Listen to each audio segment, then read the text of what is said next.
Morning, Steve Shrimp. Good morning, John. How are you? It's great to see you. Thank you. It's good to see everyone. Hi, Steve. Hi, Boris. How are you? Oh, well, how you doing? I'm good. That's great. Hi, Arnie. How you doing? I'm good. How are you? I'm good as well. Trying to stay warm for sure. Hey, Lori, it's good to see your face rather than just a phone. There's no dogs in the background. I'm disappointed. Oh, well, I'm on the second floor. On the first floor, it's plenty noisy, and there's about 100 dogs here. Folks, we're going to get started in about 2 minutes, and then take it away.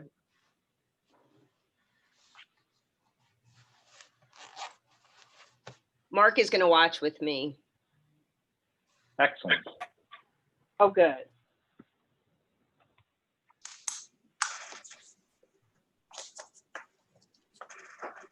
I knew if I emailed you, you'd make sure he would join us.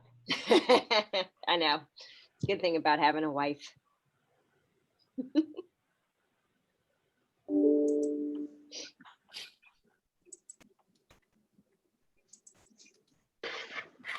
More people joining us. Morning, Ben. John Siller's here.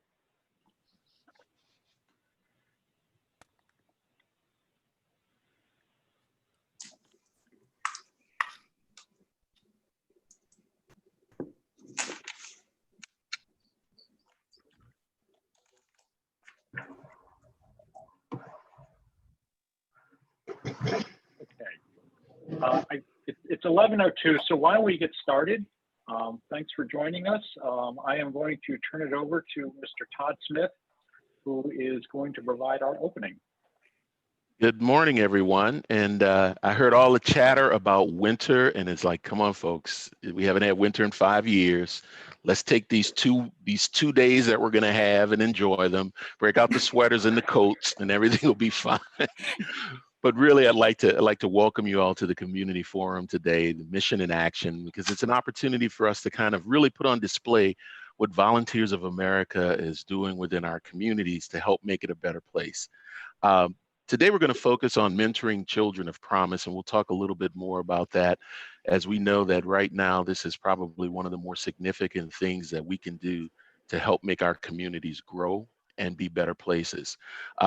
For those of you who don't know me, my name is Todd Smith. I'm by day, I am President and General Manager of WWL Television and WUPL TV. They both got in as 7th graders. And if you can remember to mute your mics, that would be great. So, all right. Again, I'm Todd Smith, President and General Manager of WWL Television and WUPL. I'm a native New Orleanian. I've moved around. I've lived in a number of places, but I always seem to find my way back home. And part of that comes to fruition as to why I'm a part of the board of Volunteers of America. I'm currently serving as the board chair-elect. And that's because I really feel strongly that New Orleans is a unique place. It's one of the more special places I've ever lived. It's certainly special to those of us who understand how important it is. And the reason I serve on the board for Volunteers of America is that Volunteers of America perfectly aligns with my desire to give back. It reaches across and touches all of those who are in a position where they need help. And it runs the gamut. If you've been to any of these other mission and actions, you understand the breadth of the services that Volunteers of America provides. And it's just a way for me to really feel like I'm doing something to help make a difference. And I'm certain that that's why most of you are on this call too. We have a number of programs, and we've talked a little bit about that, serving most of our vulnerable populations. We have over 20 programs, in fact, but we want to really deep dive into mentoring and how Volunteers of America, through Mentoring Children of Promise, works with some of the most vulnerable children in our community. Mentoring is an extremely important part of helping a young person grow and develop. And I think what you'll find and hear today, how Volunteers of America is working in that space. Just a reminder, if you can mute, if your mic is open, you can mute. This is really important work, and Sherlyn Hughes, who's our Director of Children and Family Services, will discuss how Volunteers of America has been pairing adults who they recruit, they vet, they train, and then they support, and they've been doing this for over 16 years. But first, before we get into that, it is my extreme pleasure and honor to introduce to you, and I'm sure most of you already know her, but our new President CEO of Volunteers of America Southeast Louisiana, Voris Vigi. Thanks, Todd. And a special thanks to all of you who are attending our community forum today. This is our third community forum that we've held for folks to learn about Volunteers of America Southeast Louisiana. It gives folks the opportunity to engage and increase awareness about the many services that we provide. I want to give a special thanks to State Representative Stephanie Hilferty and Christy Ross of Baptist Community Ministries. By engaging members of our community, public officials, and donors, we may find new needs in the community, and the people we serve could be the ultimate beneficiaries. At the same time, by spreading the word about the work that Volunteers of America Southeast Louisiana does, we're able to support more than 47,000 vulnerable individuals within our community. If many of you all do not know, we serve a 16 parish community, and that's from the Bayou all the way down to the Florida parishes, down to Terrebonne and Houma communities. And so what does it take to serve and support the men, women, and children of Volunteers of America, who are often invisible to you and to me? Well, just to let you know, even though Volunteers of America has a myriad of supporters across our 16 parish area, we have a funding gap of about $1.7 million. And unfortunately, that's the difference between the true cost of delivering our services and any funding we receive from federal, state, and local government agencies. So for this year, our funding gap has been reduced to $1,190,136. And that's thanks to several folks within the community who believe in the work that our staff do each and every day, support some of our most vulnerable children and veterans and people with intellectual and developmental disabilities, and also those who struggle with many addictions and so many other individuals we support. But today, our discussion is about our Mentoring Children of Promise program, a program that's near and dear to my heart. Whereas many of our programs receive government funding, this program does not. The board has pledged, our chair-elect, Todd, and the other board members who volunteer so much of their time, they have pledged to continue to support our Mentoring Children of Promise program, even though it's without federal funding.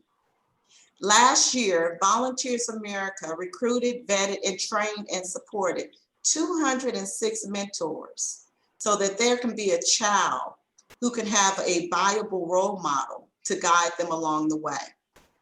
And you're going to hear more about our program from Sherlyn Hughes, who's one of our fabulous program directors who's committed several years of her time to Volunteers of America's mission. And we are so grateful for that. But now I would like to introduce you to our Director of Government and Community Relations, Nick Alvarez. Nick, turn it over to you. Thank you so much, Voris. I think I speak for all of us on staff here at Volunteers of America that we're thrilled to have you at the helm now in your 12th day as President and CEO. And we're really excited about this coming year and all that it has in store. And I thank everyone on this call for joining us today. First of all, I'm going to give you all an overview of our agenda. So we're going to start out hearing from Ms. Sherlyn Hughes, our Director of Children and Family Services here at Volunteers of America. She's going to talk about how we serve some of the most vulnerable children in our community, even as we address the challenges of the COVID-19 pandemic.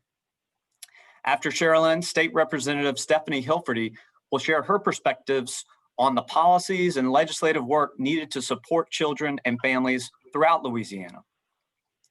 After Stephanie, Ms. Christy Ross, a Volunteers of America board member and Senior Vice President at Baptist Community Ministries, will share why programs like Mentoring Children of Promise are so important for our community. At this point, we're going to turn things into a conversation. So throughout the presentation, as the panelists speak, please use the chat function to submit questions, and I will ask those questions to our panelists as time permits. Also, if you'd like to share thoughts or reactions directly, simply send a chat message with your name, and I'll try to call on as many people as time permits. A reminder, please remain on mute unless you are speaking. All right, let's get started. Sherlyn Hughes is celebrating her 20th year working at Volunteers of America Southeast Louisiana. She holds a bachelor's and master's degree in social work from Southern University at New Orleans. She has extensive experience in working with youth from disadvantaged backgrounds, as well as in planning, organizing, and implementing social service programs. Ms. Hughes worked in the field as a social worker for almost 10 years prior to managing the mentoring program. Because of her efforts, more than 1,500 young people have been matched with mentors. And I'll tell you, Sherlyn really takes a personalized view to this program. It's not just numbers for her. All of these kids and the mentors are special. And you can see that in the attention she puts into every aspect of the programming. So I'm now going to turn it over to Ms. Sherlyn Hughes. Sherlyn. Okay, thank you, Nick. Good morning, everyone. And before I start this slide, I want to say why I do what I do. Ever since growing up in the 50s and the 60s, I've always sat at the knee of the elderly. I've always wanted to help. I've always wanted to make sure that someone had what they need. And mentoring, I didn't call it mentoring at that time because I knew nothing about mentoring. I just knew that I wanted to help someone. In our lives, we all have been a part of helping someone. We all have been a part of doing something for someone, and that's what mentoring is all about. Well, in 2005, I was asked to join this ministry, and we know that anything that we do for others is a ministry. And I would not have it any other way. I love to see the impact that it has on the children that we serve. Over the years, we have served children who are now getting ready to graduate from dentistry school. We have children who have gone on to do businesses for themselves. And so I am proud and honored to be a part of the Mentoring Children of Promise program. And all these kids are my kids. I call them because they are special. So with that being said, we can begin. The next slide, please. Before I talk about the problem that Mentoring Children of Promise addresses, I have some good news to share. The Louisiana prison population has declined over the past 8 years from just about 40,000 in 2012 to about 28,000. That's about a 30% decline.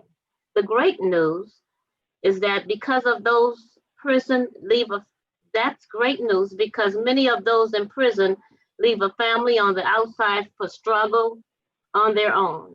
The bad news is that about a third of the 28,000 remaining in prison are from Jefferson and Orleans parishes.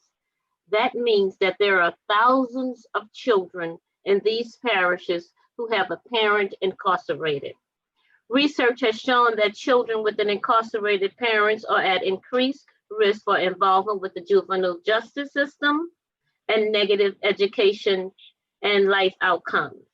Having a parent away from the home reduces supervision, which can lead to less desirable behaviors on behalf of a child who is suffering from trauma, loss, and shame.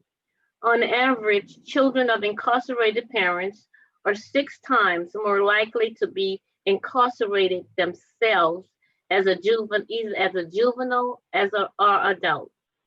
8% of the children in the state of Louisiana have at least one incarcerated parent, and are struggling with basic needs like food, housing, utilities, and medical care that often accompanies having a parent incarcerated.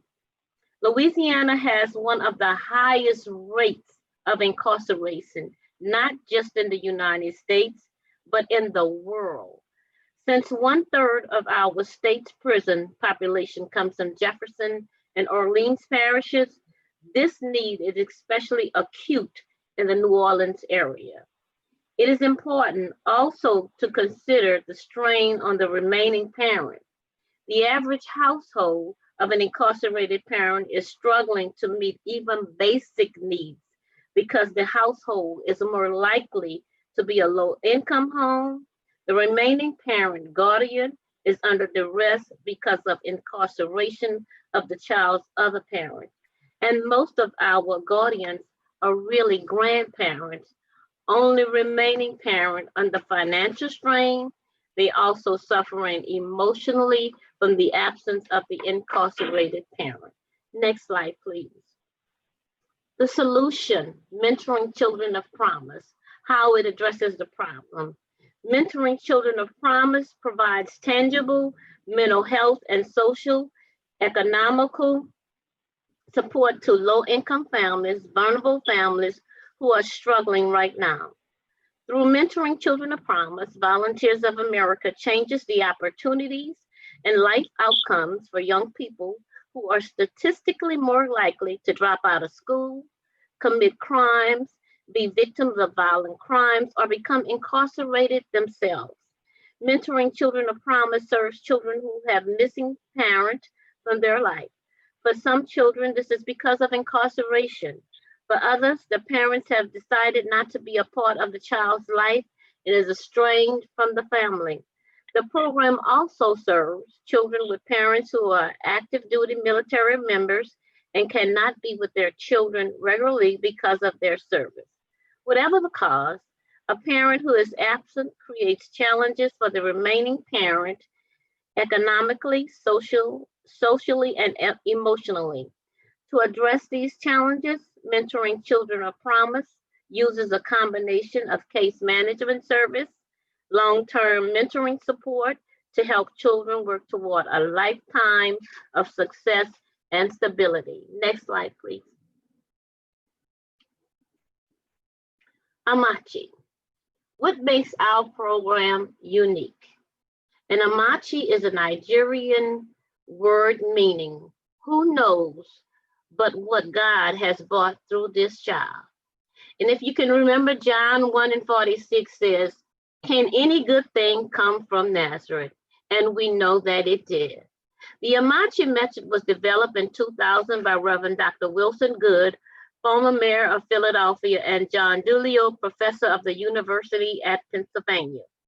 This model has been replicated in more than 250 cities across the nation and has proven successful in offering intervention that breaks the troublesome cycle of generational poverty and incarceration. The Amachi program's innovative design elements include the support and involvement of faith-based congregation from the youngsters' own or nearby neighborhoods, the promotion of strong personal relationships between the youth and their mentor, professional case management, and support for the mentoring matches to ensure that mentee, his or her family, and the mentor can work together harmoniously and for the best interests of the child. Next slide, please. 6 standards of national mentoring. In addition to Amachi, Volunteers of America's Mentoring Children of Promise program employs the National Mentoring Partnership elements of effective practice for mentoring.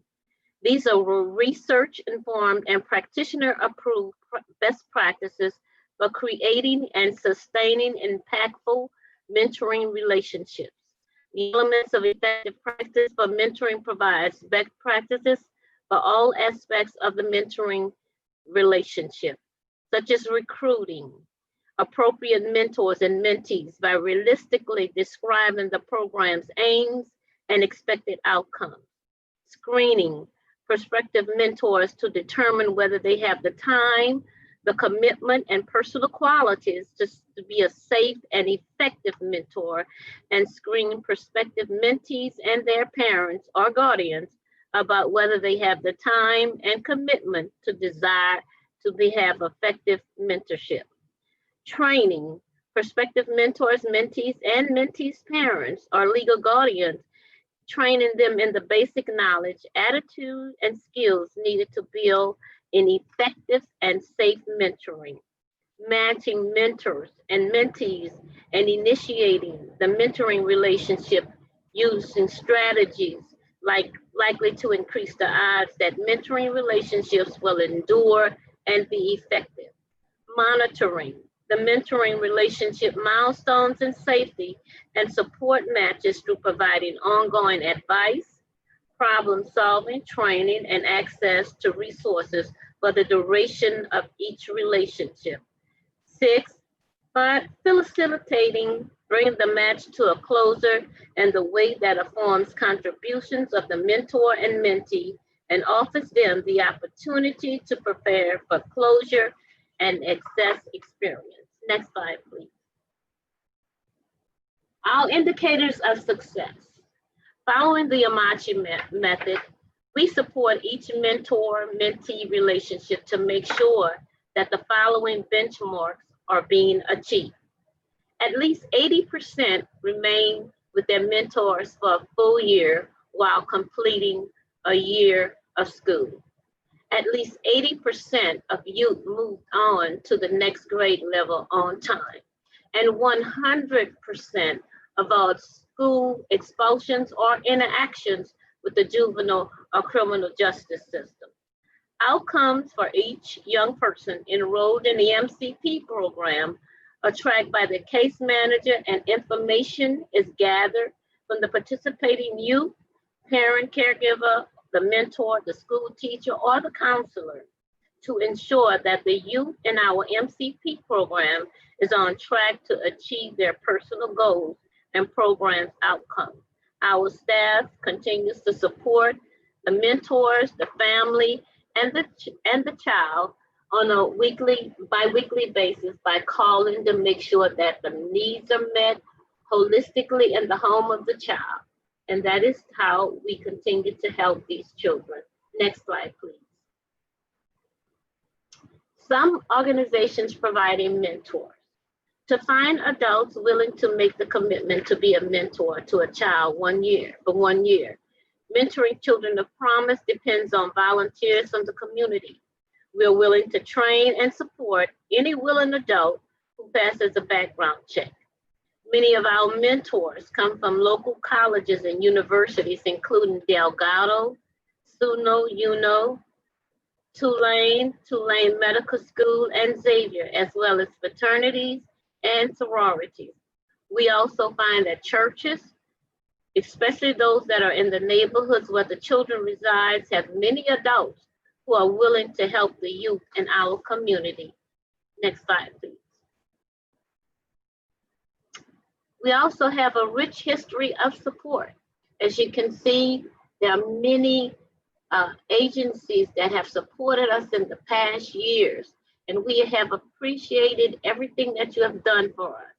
Mentoring Children of Promise was started by Volunteers of America in 2004 with funding from the No Child Left Behind Act. The program specifically served children with an incarcerated or formerly incarcerated parent.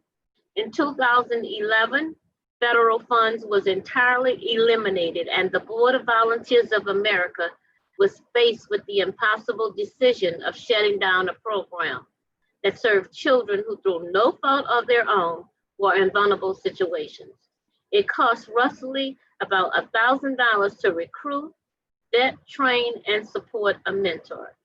And instead of ending the program, the board turned to the community for support.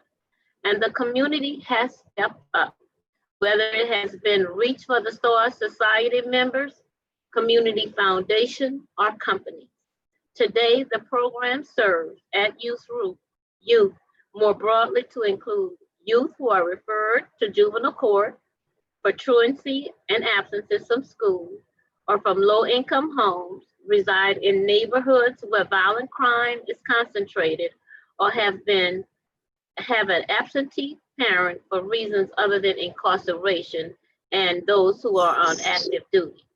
Every year, more than 150 children are helped in our program. Last year, despite the pandemic, we served 208 kids. Since 2012, the community has provided over $1 million to keep mentoring Children of Promise in existence. And here are some of the funders. Next slide, please. Support from the community. In addition to support from colleges, universities, fraternities, sororities, companies, agencies, mentoring Children of Promise children are invited to participate in camps and Christmas shopping sprees with local professional sport teams. Even during the pandemic last year, New Orleans St. Clair Justin Hardy visited with some of the children in the program via Zoom and gave them Christmas presents. We are grateful to all members of the community for the support they provide for these children. Next slide, please. Meet Danshae and Kaylyn. And Danshae, a happy, fun-loving 6-year-old, before a car accident that created the biggest challenge of her young life. But thanks to support, Volunteers of America Mentoring Children of Promise program helped heal her wound. Danshae's case was a challenge. Her injuries from the car accident meant that she would be in the hospital for 6 months. 6 months of painful recovery from an accident that she had no control over. That's when Kaylyn stepped in. Danshae, in one of her darkest hours, they were matched in Children's Hospital in late October. Danshae was receiving treatment for her physical wounds, and Kaylyn provided her the support that she needed to fully recover. The two laughed, they played games, and talked. It was the best medicine for Danshae. Kaylyn, who is pursuing her graduate degree in child psychology, but she still found the time to volunteer at several area hospitals and to mentor Danshae, to give Danshae the support of a life-changing event. Danshae is now back at home with her mother and continuing on her road to recovery. Kaylyn is also there. And Kaylyn said that there's no place that she would rather be. Danshae is progressing. Kaylyn is still there. Kaylyn said that she loved every minute of it and that she loved spending time with Danshae. As a matter of fact, Danshae is very active. She attended our first MCP Fall Festival. Next slide, please. What does it take to be a mentor? Mentors are recruited, vetted, trained, and supported. We ask our mentors to commit to 2 hours per week for 1 year. And yet 80% of our mentor-mentee relationships have lasted more than 2 years. Mentors are community volunteers who are carefully screened with background checks and trained, and then supported throughout the mentor-mentee relationships. All mentors receive ongoing training in diversity, equity, and inclusion, community skills, and healthy relationships. Next slide, please. Meet Juan and David. There's no better way to share about a mentoring experience from the perspective of a mentor than actually having a mentor to share. I'd like to introduce David Yancey, who has been a mentor in our program since 2016.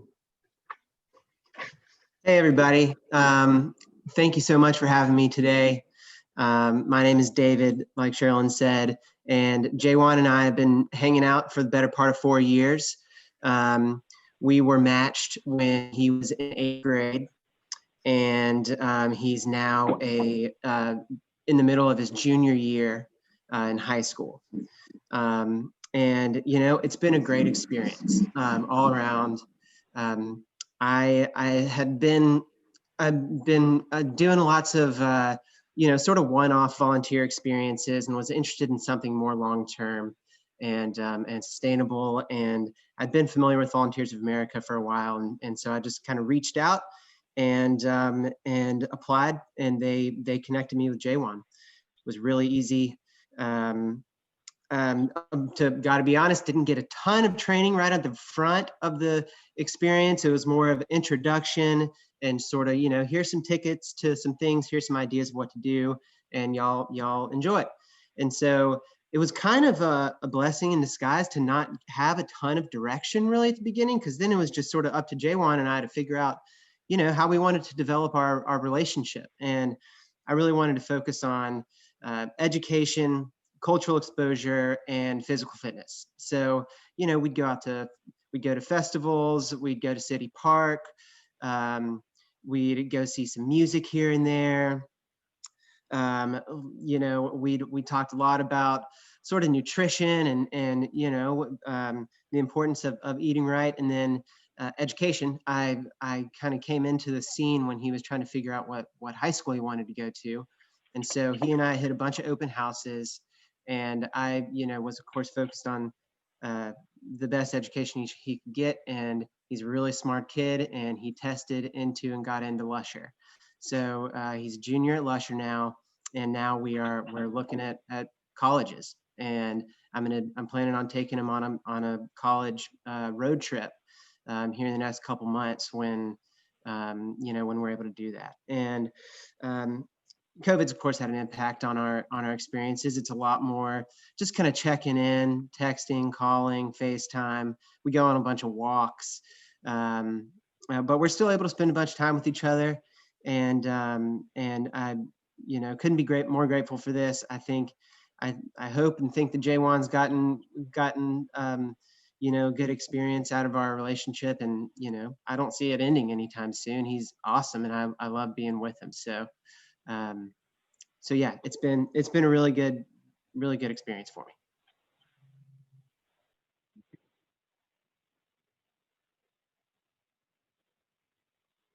Sherlyn, you got to unmute yourself. Thank you, David. And in conclusion, January is National Mentoring Month. We are always looking for mentors to be in our program. If you're interested, please let us know in the chat function of Zoom. You can make an impact in a child's life. There's good in every child through mentoring and mentoring children of promise. Thank you. Thank you so much, Sherlyn, and thank you, David, as well. When I hear those stories, and when I hear the story of mentoring children of promise, it makes me think of a couple things. Number one, how proud and excited I am to work for Volunteers of America, because as you heard, this really is a mission-based program where we do not have a government funding source for this program. So it really is a program that belongs to the community and shows our commitment to mission. And secondly, I believe that this program shows the importance of relationship. David used that word, and how those relationships can build people's networks. We all need those networks. And so I think it is just a really powerful display. So I'm going to introduce our next speaker in just a moment, but before I do, a quick programming note. Ms. Christy Ross, unfortunately, was unable to join us this morning. She has a sick child, and so we keep her in our thoughts, but she is not able to join us. So right after we hear from Representative Hilferty, we're going to move into Q&A and discussion. So that is a reminder to you all, as Representative Hilferty speaks, please put any questions you have in the chat, and I will get to those once we move into the discussion phase. So I'm now going to introduce State Representative Stephanie Hilferty of Louisiana House District 94. Her district represents parts of Orleans and Jefferson parishes. Representative Hilferty serves as the co-chair for the Early Childhood Care and Education Commission, along with a number of other legislative committees.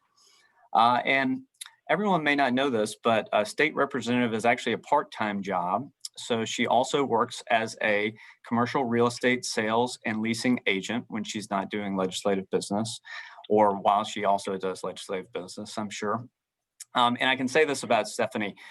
She definitely is someone who promotes bipartisan cooperation and initiatives. When I worked in Governor John Bel Edwards' office, we collaborated on a number of critical priorities, many focused on children and families. So we're really glad to have her voice added to the mix in this conversation today. And I'll now turn it over to State Representative Stephanie Hilferty. Stephanie? Thank you. Okay, can you guys hear me? I'm not on mute. No, okay, I'm here. Hey, thank you so much for having me. Nick, thank you for the opportunity. Again, Nick and I partnered up on many different initiatives while Nick was working in Governor Edwards' administration, and I was grateful for his leadership in that role.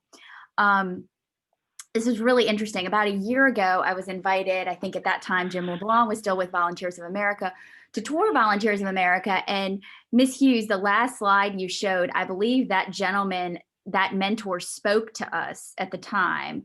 I can't remember his name, but he mentioned that his mentee, who I think is the young man shown in the picture, got into acting and was able to, you probably know their names and I can't think of them right now.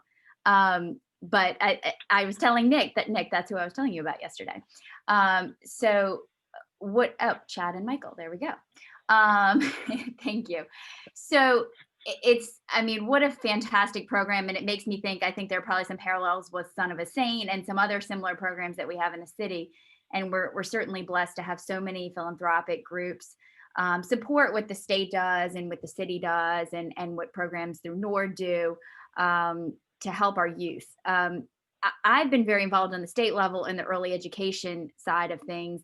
And when I say early education, we're talking about that time period between 0 and 4, and most specifically between 0 and 3, which I think I'm not saying anything anyone on this call doesn't know is tremendously important for our youth. That's when 80+% of brain development occurs is during that time period between 0 and 3. That is where many of our soft skills are taught. Kids playing kitchen is much more than kids playing kitchen. It's learning how to share. It's learning how to ask you if you want something. How do you feel? Those sort of things. And my interest in that was piqued when I had my first child, actually during our first term in the legislature back in 2016. And I saw what a tremendous amount of, and anyone who's been around kids or had kids or grandchildren or whatever sees just they're sponges and they're absorbing everything around them. And certainly that is a ripe time for these children to have the best possible exposure to adults that are going to teach them things, as well as that's a time period. And this is why we see such high ratios, especially in that period of adults to children. There are health concerns at that time. So it's just such an important period in our children's lives. So I sit on the Early Care and Education Commission, where we're looking at how do we expand seats, specifically through a program called CCAP, which is where the state funds many of the seats for those 0 to 3-year-olds. And CCAP is something that is offered to adults that are either in job training, in school, or in a job. And it is a stipend towards their child's early education. Early ed is expensive, and it's about 10 grand a year. That's an average. It could be a little lower, it could be a little higher, depending on what market you're in. That is a large portion of many of our residents' income. And so the CCAP stipend is about $6,000 that goes towards that cost per year. So we're looking at how we can expand that. And then we had a report done, I think it was last year, and it was introduced to the legislature that showed how many of our students would be eligible for CCAP. And to be eligible for CCAP, you have to be below the federal poverty line. And the number of families that qualified for that is extremely high. And that got me thinking, if we get a child into CCAP, that's excellent for that child. And that will mean that they have educationally rich days, in their classroom. But that family is still struggling because for that family to qualify, They had to be that certain level below the federal poverty line. So there are some discussions occurring with the community and technical college system as to how we expand opportunities for our adults to enter either, an associate's degree program, job training, a certificate program. Because right now, and some people are familiar with this and others may not be, we have TOPS, and I think everyone's aware of TOPS, but we also have something called TOPS Tech, which is available for our graduating seniors in high school that allows them to go to any of our community and technical colleges in the state, similar to TOPS, where their tuition's paid for. The problem with that is, and I think anyone that's been around an 18-year-old or something, sometimes people take a few years to realize, okay, I do want to go to school. I want to get that associate's degree. I want to get that certificate. And so the average age of somebody in our community and technical college system is actually around 27. And at that point, TOPS Tech is no longer an option. So we're looking to understand how we can open up a program similar to TOPS Tech to those adults who may be looking to go back, get a certificate, associate's degree, and whatnot, because that's really going to have an incremental change for that family's. I say incremental; it's going to have a large change. It should have a large change for that family's life. And something else that was just announced yesterday, I don't know if anyone saw Will Centel's article in The Advocate that's occurring on the state level, is a partnership between the Board of Regents, Dr. Kim Hunter-Reid, and the Department of Education, which is currently Mr. Cade Brumley. And they're going to be looking to look at seniors in high school, and they're starting a program called Fast Forward. And I believe it's modeled by Dr. Hunter-Reid's time in Colorado, where they had a very strong mentorship program. And I think this kind of dovetails into what we're talking about for those seniors. And Nick, this is the same program we were talking about yesterday. Whereas if you have a senior in high school that says, I might be interested in, let's say, architecture, under this Fast Forward program that's being launched this year, that senior would then be paired with a local architect. They would spend some of their time outside of the classroom with that architecture firm. In some cases, that would potentially be a paid internship, and get some experience in architecture. I think many of us thought we wanted to maybe be things in high school that we decided weren't necessarily of interest to us from a long-term perspective, but this allows them to work in that field with somebody in the community and really get that experience, which I think is tremendously helpful and would benefit many of our young people. So I'm excited to see, I remember Dr. Hunter-Reid announcing that a couple of years ago when I heard her speak at UNO, and I thought it was tremendously interesting. And every time I'd seen her since then, I said, hey, what's going, is that something you're still working towards? And she said, yes. And so I was extremely excited to see that announced yesterday. So those are a few of the things that this discussion makes me think of. I do just want to give heartfelt thanks to Mr. Yancey, who spoke earlier about his experiences in mentoring, Ms. Hughes for coordinating this for such a long time, and what a lovely thing you're doing for the young people in our community, and all of the people on this call who I know have an interest in this. So I'll open it up for questions or, kind of more of a group discussion. Yeah, thank you so much, Stephanie. I really appreciate your leadership in the legislature, and thanks again for being with us today. Of course. And we've started to get some questions in the chat. Please continue to put those in there. I did want to recognize a few people who are with us and call on someone in particular to chat. Former Council President Arnie Fielkow is with us, now the President and CEO of the Jewish Federation of Greater New Orleans.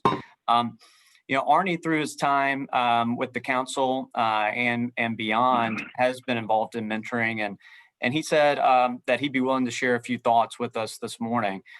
So continue to put questions in the chat, but with Ms. Ross unable to join us, I'm going to turn it over to Mr. Arnie Fielkow.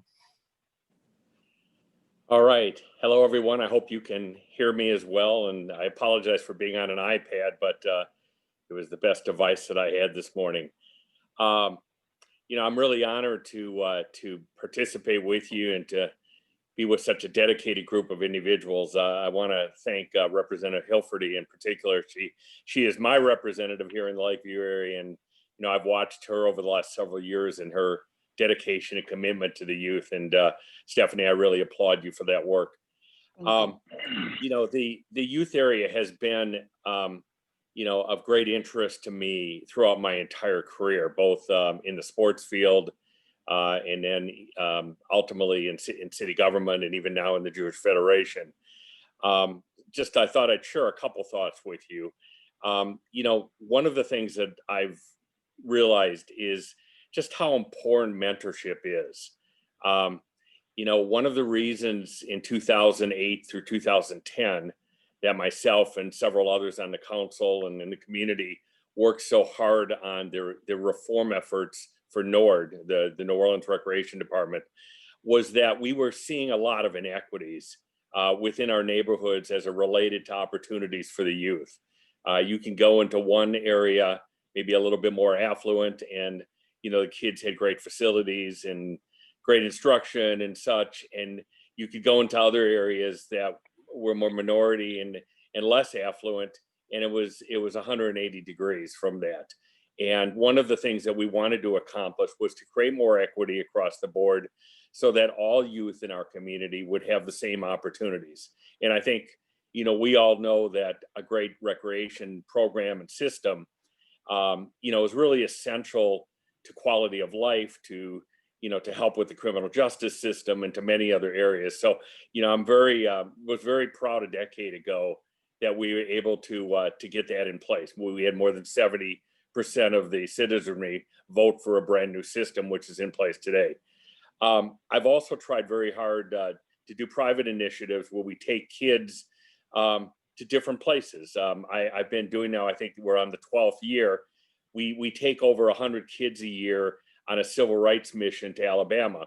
And it's amazing to watch these kids learn and see the sights, learn the history of the civil rights movement, interact with other kids. And I have received, letters and emails back from families saying, my God, that was a life-changing experience. The thing that I'm extremely proud of, and I will tell you that I was very fortunate to be in the right place at the right time. But when I moved to New Orleans, almost, a little more than 20 years ago, and was with the Saints, we were in some heated negotiations with the state. I won't go into all the details and bore you with that again. But it was a really difficult time. And I got introduced to two incredible people in our community, Sally Ann Roberts and Kathy Harris, who run Each One Save One, which is a well-established mentoring program here in the community. And I have to tell you, it changed my life forever. They introduced me, and my wife was also a mentor, but they introduced me to a young man at Forshey High School. I have to tell you, the rules of Each One Save One is you spend at least an hour a week with your mentee. I walked into the old Forshey High School and met this young man. He looked at me and we both said, oh my God, this will never work out.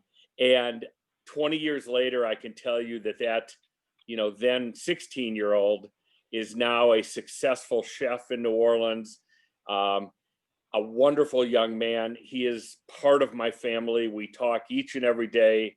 When I was on the road with the Saints, we would talk from the field about the game that morning.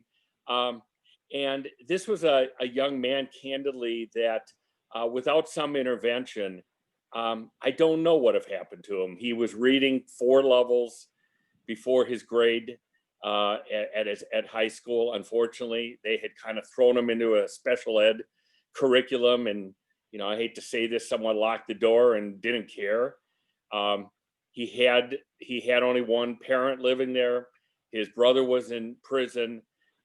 He had a difficult life, and through the friendship, through the weekly meetings, through the just discussion of life, of basic things, of his goals, his desires, what he thought he could be, he accomplished them. And I look back in my life, and one of the things that I will be so proud of and am so proud of is just having made a difference in one person.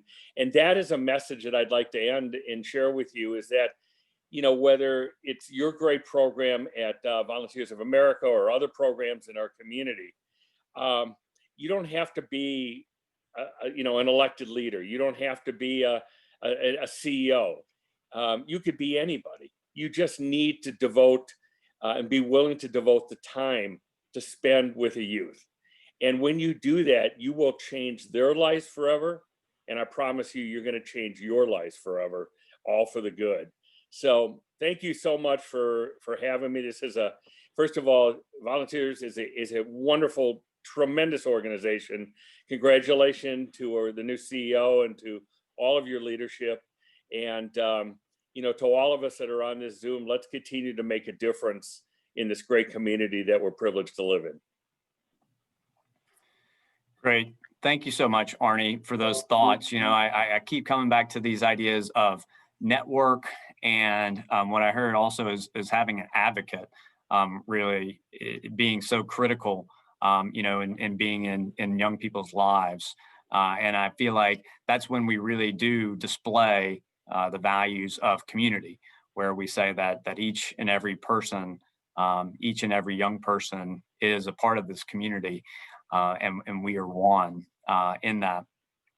You know, I want to also now turn it over to Ms. Katina Simeon, who is the executive director of the Louisiana Children's Trust Fund, also a funder, as you saw, if you noticed on the slideshow. And she has said she would say a few words and join her voice to the discussion. Good morning, everyone. I'm sorry, I had to figure out how to unmute. We should be very familiar with Zoom these days.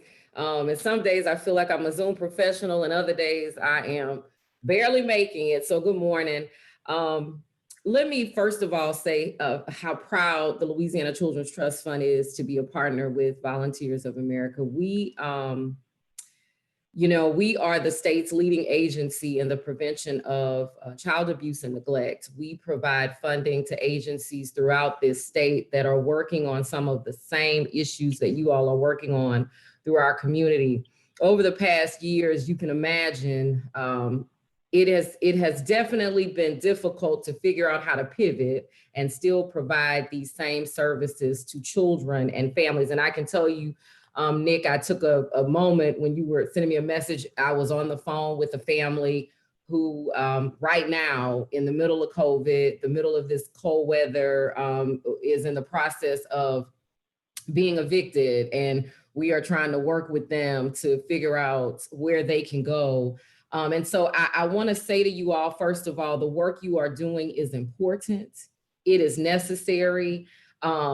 Don't think that because we are all working from home, I tell everyone I don't take it for granted that I am able to have heat and food, because again, I get calls from families every single day that don't have those resources, and we are still trying to figure those things out for them. I want you to know that mentoring, so I love to use myself as an example when talking about the importance of mentoring. Without sharing too much of my story, I'll tell you that it was because of mentors that I was able to go through high school. My family was poor. I didn't think I had a chance of going to college. My parents certainly couldn't afford it. And when I was a junior in high school, I was paired with a young woman who became my mentor. And who stuck with me through my last 2 years in high school. And then I was blessed to have an aunt who said to me, I graduated from Southern University. If you want to go to college, and if you choose to go to my alma mater, and mind you, I lived in California at that time. She said, if you choose to go to my alma mater, I will pay 4 years of your college tuition. It was people like that changed my life, the trajectory of my life, the people who came into my life and said, you really can do this. And so I credit everything I've ever had and ever done to Ms. Gutierrez, who was the first person who set me down and said, well, do you want to go to college? And I looked at her and thought, we can't afford that, not in my family. And she said, but do you want to go? And I did want to go. And so she started me on a path of making sure that my grades were up, even though had no idea how I was going to get there. And then an aunt who called and said, listen. And so I graduated from high school, and 3 days later, I moved to Louisiana, and that was 27 years ago. And then when I graduated from college, this same aunt said, well, if you want to go to law school, because I've been talking about law school, and she said, go to law school, and me and your uncle, we'll help you out with that. And so I just want you to know that one word, one action changes the lives forever for these kids. And I want you to know that LCTF is very proud to help you spread your mission. We hope to continue to do that. In fact, Nick, our grant announcement for 2021 and 2022 goes out this Friday. So you all should have that this Friday. And so we hope to continue the partnership with all of you. Again, I am very proud of your work, and I'm proud to be available to help. And hopefully I'll be able to meet a lot of you in person as soon as we are beyond this pandemic. So thank you so much for a few minutes to share my story, Nick. I appreciate you. Absolutely. Thank you so much. What a powerful story. Wow. It really does bring it home. I did want to try to get to a couple questions we've got before we run out of time.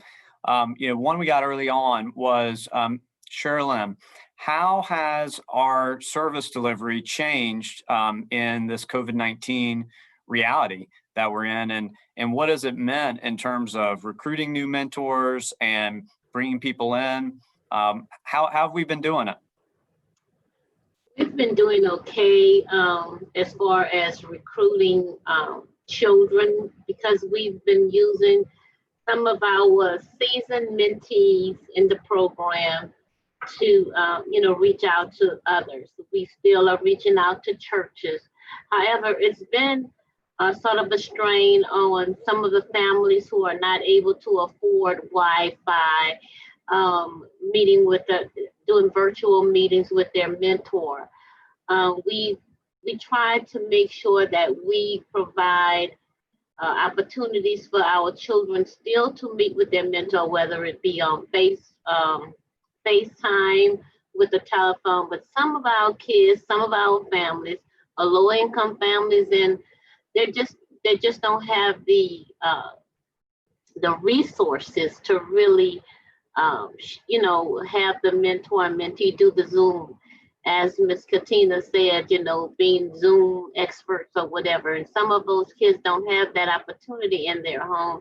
So we're just trying to make sure that we can find opportunities and other ways to continue having the mentor and the mentee meet while we're in this COVID pandemic. Excellent. And Sherlyn, I think this is also for you. We got another question asking about the federal funding streams. I know you talked about that a little bit, where originally there was funding from No Child Left Behind, and then that dried up. But has there been any talk from the federal government about renewing any funding or bringing any more resources, or does it look like we're really going to rely upon the community to continue to fund this program moving forward? I have not seen anything, and I am on grants.gov occasionally looking for new opportunities. However, there are programs new grant opportunities, and it's always involved mentoring, but nothing geared at this program that we have, Mentoring Children of Promise. Of course, we know that mentoring is important. All of us have had a mentor at some point in our lives, and so we're seeing more programs that have adopted the mentoring aspect. In trafficking and education programs, they're putting more mentoring in each one of those grants, but nothing specifically as to our MCP program. And I would love to see that happen. Excellent. Well, we're at 1 minute until time. And so I just want to take another opportunity to thank everyone for joining us today. Thank everyone who shared with us. Just some amazing stories, amazing insights. Special thanks to Representative Stephanie Hilferty for joining us and for her leadership up at the legislature. And if you want to learn more and get involved with any of our programs, you can go to www.voasela.org.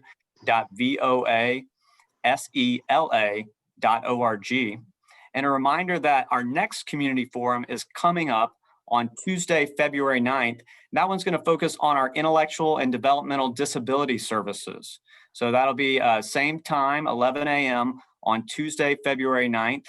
And there'll be more information that we'll send out to all the attendees who signed up for today's forum. So that's it for now. Thank you again. Please be in touch if you're interested in mentoring, if you want to learn more.